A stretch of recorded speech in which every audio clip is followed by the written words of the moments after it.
बहुत बार, बहुत तरह सोचती रही थी मैं, अपने आप से ढेर सारे तर्क वितर्क करती हुई।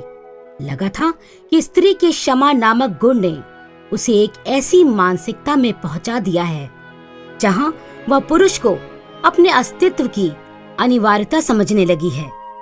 क्या क्षमा, विश्वास, श्रद्धा, संवेदना की अनुभूति करना केवल स्त्री का ही धर्म है? क्या अग्नि परीक्षाएं देते रहना ही उसकी नियति है? क्या अन्याय को सहन करते रहने का नाम ही स्त्री पुरुष संबंधों की बुनियाद है? सारे आदर्शों की पालना सिर्फ स्त्री की जिम्मेदारी है? वह परंपरागत समाज व्यवस्था जिसमें स्त्री को पुरुष का अर्धांग नाम देते हुए भी उसे केवल सेविका रूप में मान्यता दी गई है, वह क्रम जिसमें स्त्री अपना अस्तित्व भुलाकर पुरुष सत्ता को सहयोगी के रूप में नहीं, अनजाने ही अपनी आवश्यकता और बाध्यता स्वीकार बैठी है। मैं क्या उसी परंपरा का निर्वाह करूंगी? मेरे अपने भीतर प्रश्न उठ आया था, फिर उत्तर भी। यह एक लघु उपन्यास है। दूरदर्शन के लिए एक सीरियल लिखने का प्रस्ताव आया तो सोचा कोई घटना प्रधान सामयिक विषय लिया जाए। तभी आज की नारी का चित्र दृश्य पटल पर उभर कर आया।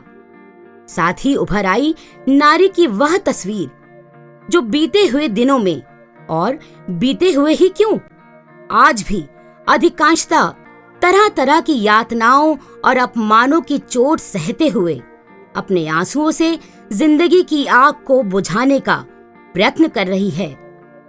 नारी समर्पित होती है तो पूरी तरह से समर्पित हो जाती है। पति के प्रति अपना पूर्ण विश्वास रखते हुए अपना सब कुछ दांव पर लगा देती है। वह पुरुष की सहचरी बनने की कामना रखती है, किंतु जब आस्था, विश्वास का आधार ही खिसकने लगे तब नारी के पास आक्रोश के अतिरिक्त और क्या शेष रह जाता है? फिर भी वह बार बार अविश्वास के अंधे मोड़ को पीछे छोड़कर आगे बढ़ना चाहती है।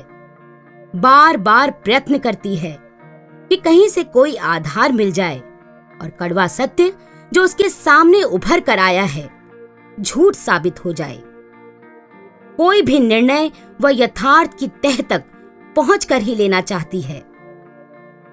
यह उपन्यास किशोर अवस्था के प्रथम दृष्टि के रोमांस पर नहीं, बल्कि प्राण होते समय जब साहचर्य का तार टूटता है तब अकेलेपन की त्रासदी से निपटने के उपाय और शेष जीवन कैसे कटे की आकांक्षा और प्रवंचना की व्यथा की छटपटाहट को प्रस्तुत करता है।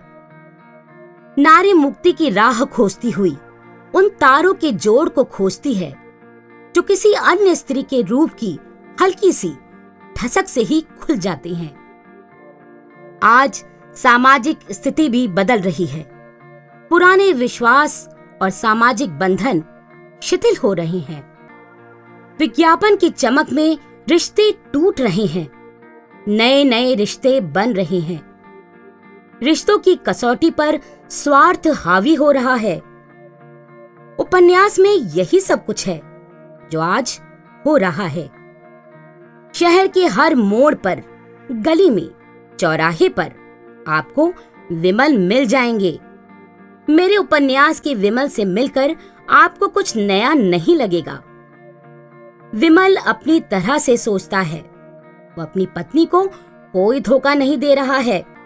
वह केवल आज के युग धर्म के अनुसार ग्लैमर में नए रिश्ते खोज रहा है। अपने व्यापार के विकास और बढ़ोतरी के लिए यदि थोड़ा रोमांस कर लिया जाए तो उसकी दृष्टि में कुछ भी गलत नहीं है। वह आत्म प्रवंचना में जी रहा है, किंतु आज की नारी ऐसे जी नहीं सकती। वह समाज में लोगों की दृष्टि में दयनीय बनकर नहीं रह सकती।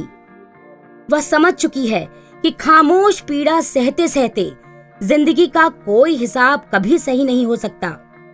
कम से कम अपनी दृष्टि में उसकी आत्मा कभी उसे गवारा नहीं करेगी।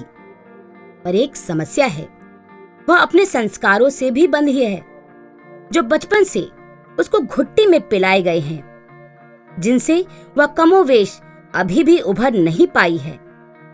फिर क्या किया जाए? इन्हीं सब द्वंद्वों के बीच से वह एक नया रास्ता खोजती है और तभी उभर कर सामने आता है एक अंतिम सत्य कि मोमबत्ती की तरह जलना ही उसकी नियति नहीं है। अंतस की दीवार को मजबूत बनाने में ही नारी जीवन की सार्थकता है। शीला झुनझुनवाला।